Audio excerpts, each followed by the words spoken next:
দাঁড়িয়ে দেখছো তোমার ভাইকে বা তোমার বোনকে বা তোমার মাকে কেউ মারছে, তোমাকে ভালো লাগবে? ধরো হঠাৎ অন্ধকার হয়ে গেছে, কারেন্ট চলে গেছে, অন্ধকার হয়ে গেলে কি লাগবে বলো? কি চাই? লাইট, আলো চাই। আলো হলে সবকিছু। স্কুলে যাওয়ার সময় দেখছে যে একটা মানুষকে অনেকগুলো কেন মারছে লোকটাকে? এই যে সাদা সাদা লোকগুলো এরা কেন মারছে?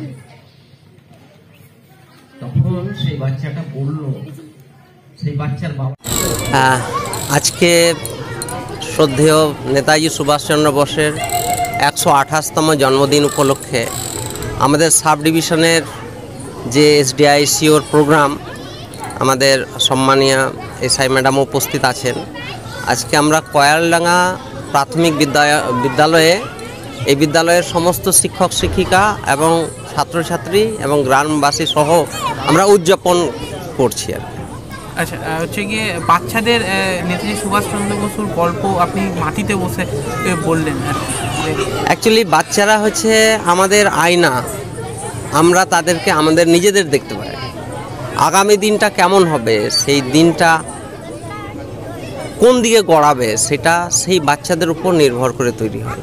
তাহলে আজকে যে ভালো ভালো শিক্ষা, সেই শিক্ষাগুলো যদি আমরা বাচ্চাদের মাঝে দিতে পারি সকলের সমবেত প্রচেষ্টায়, তাহলে আগামী দিনটা খুব সুন্দর হবে। আগামী দিনের পৃথিবী অনেক ভালো হবে এবং ভারত আবার জগৎ সভায় শ্রেষ্ঠ আসন লবে তার কৃতিকর্মে এবং তার ত্যাগে, তার মননে, তার অক্লান্ত পরিশ্রমে। মানে আমাদের স্কুল হচ্ছে রামেশ্বরপুর স্কুল, আর কোয়ালডাঙ্গা পাশের গ্রামে কোয়ালডাঙ্গা প্রাথমিক বিদ্যালয়।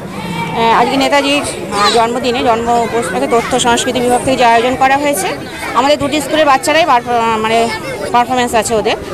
ওরা নাচ, গান, আবৃত্তি এবং রামেশ্বরপুর স্কুলে একটা নাটক আছে, একাঙ্ক নাটক, রবীন্দ্রনাথ ঠাকুরের পেটেও পিছে, এই নাটকটি আছে। আমরা বলছি কি, এই যে আপনাদের ডেপুটি কালেক্টর এবং ডিএমডিসি যিনি আছেন, তিনি বাচ্চাদেরকে বসে গল্প শোনালেন আজকের, এই কেমন লাগলো এই বিষয়? মানে আমি কি বলবো, আপ্লুত হয়ে গেছে। আমি তো বাচ্চাদের নাটকের ওই ড্রেস আপ করানোর জন্য ঘরে ছিলাম, আমি হঠাৎ করে বাইরে এসে ওনার বক্তব্য শুনে এত ভেতর থেকে আমার একটা কি যে একটা অনুভূতি হয়েছে, আমি ভাষায় প্রকাশ করতে পারবো না। ওনার মতো মানুষ একদম এরকম মাটিতে বসে বাচ্চাদের উনি যে মূল্যবান বক্তব্য দিলেন ওনার কথা, এবং আমরাও সেটা মানে ভরে গেলাম, সমৃদ্ধ হলাম।